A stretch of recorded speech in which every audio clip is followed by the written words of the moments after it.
সালাতুল হাজত কি এবং কিভাবে সালাতুল হাজত আদায় করতে হয়, আজ আমরা সে বিষয়ে জানার চেষ্টা করবো ইনশাআল্লাহ তাআলা। হাজত মানে হলো প্রয়োজন, সালাতুল হাজত মানে হলো প্রয়োজনের সালাত। এমন কোন মানুষ পৃথিবীতে নেই যার কোনো চাওয়া, যার কোনো বিশেষ প্রয়োজন নেই। মূলত বিশেষ কোনো প্রয়োজন, বিশেষ কোনো ইস্যু, বিশেষ কোনো গুরুত্বপূর্ণ চাওয়াকে সামনে রেখে সেটি বিষয় আল্লাহ তাআলার কাছে আবেদন নিবেদন করার জন্য, দোয়া করার জন্য সালাত আদায় করা হয়, সেটাকে বলা হয় সালাতুল হাজত। সালাতুল হাজত এই নামে, এই শব্দে আলাদা করে কোন সালাতের কথা হাদিসে সেভাবে বর্ণিত না হলেও মৌলিকভাবে সালাতুল হাজত বা বিশেষ প্রয়োজনের প্রেক্ষিতে সালাত আদায় করা এই বিষয়টি প্রমাণিত।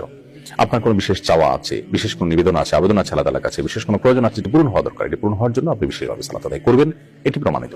কোরআন কারীমে আল্লাহ তাআলা বলেছেন, ওয়াস্তাঈনু বিস-সাবরি ওয়াস-সালাহ, তোমরা সবর এবং সালাতের মাধ্যমে আল্লাহ তাআলার কাছে সাহায্য প্রার্থনা করো। যে কোনো ইস্যুতে সাহায্য প্রার্থনা করার ব্যাপার থাকতে পারে, সেখানে আমরা সালাত আদায় করে সাহায্য প্রার্থনা করব। এটাই হলো প্রয়োজনের মুহূর্তের সালাত। আর নবী করিম সাল্লাল্লাহু আলাইহি ওয়াসাল্লাম সম্পর্কে আবু দাউদে বর্ণিত হয়েছে, কানাইদা হাযাবাহু আমরুন ফাসাল্লাহ, অনুবর্ণে আসছে কানাইদা হাযাবাহু আমরুন ফাযা ইলা সালাহ, অর্থাৎ নবী করিম সাল্লাল্লাহু আলাইহি ওয়াসাল্লামের জীবনে গুরুত্বপূর্ণ কোনো ইস্যু, কোনো প্রয়োজন, কোনো সমস্যা তার সামনে এসে পড়লে তিনি সাথে সাথে সালাতে দাঁড়িয়ে যেতেন।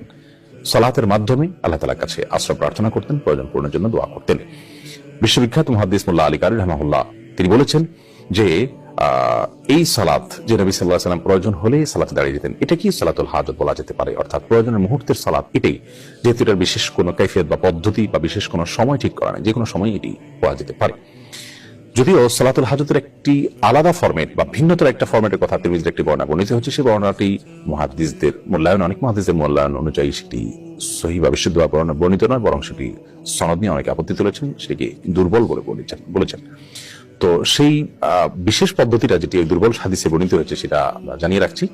সেটি হলো এরকম যে আপনি কোনো প্রয়োজন পূরণের জন্য সুন্দর করে উত্তম রূপে ওযু করে, এরপর 2 রাকাত সালাত আদায় করে, তারপর আল্লাহ তাআলা প্রশংসা করে নবী সাল্লাল্লাহু আলাইহি ওয়াসাল্লাম দরুদ পাঠ করার পর একটি দোয়া পেশ করবেন। দোয়াটি হলো, লা ইলাহা ইল্লাল্লাহুল হালিমুল কারীম, সুবহানাল্লাহি রাব্বিল আরশিল আযীম, আলহামদুলিল্লাহি রাব্বিল আলামিন, আসআলুকা মুজিবাত রাহমাতিক ওয়া আযাইমা মাগফিরাতিক ওয়াল গনিমাতা মিন কুল্লি বির ওয়াস সালামাতা মিন কুল্লি ইফ লা তাদা লানা যামবান ইল্লা গফারতা ওয়ালা হাম্মান ইল্লা ফাররাজতা ওয়ালা হাজাতান হিয়া লাকা রিদান ইল্লা কাদাইতাহা ইয়া আরহামার রাহিমিন। এই দোয়াটি শব্দের কিছুটা হেরফের সহকারে ভিন্নতর ভাবে বর্ণিত হয়েছে, মূল জিনিস একই, যেটা পড়লেই মূল উদ্দেশ্য হাসিল হতে পারে। দোয়াটির অর্থটা খুব চমৎকার।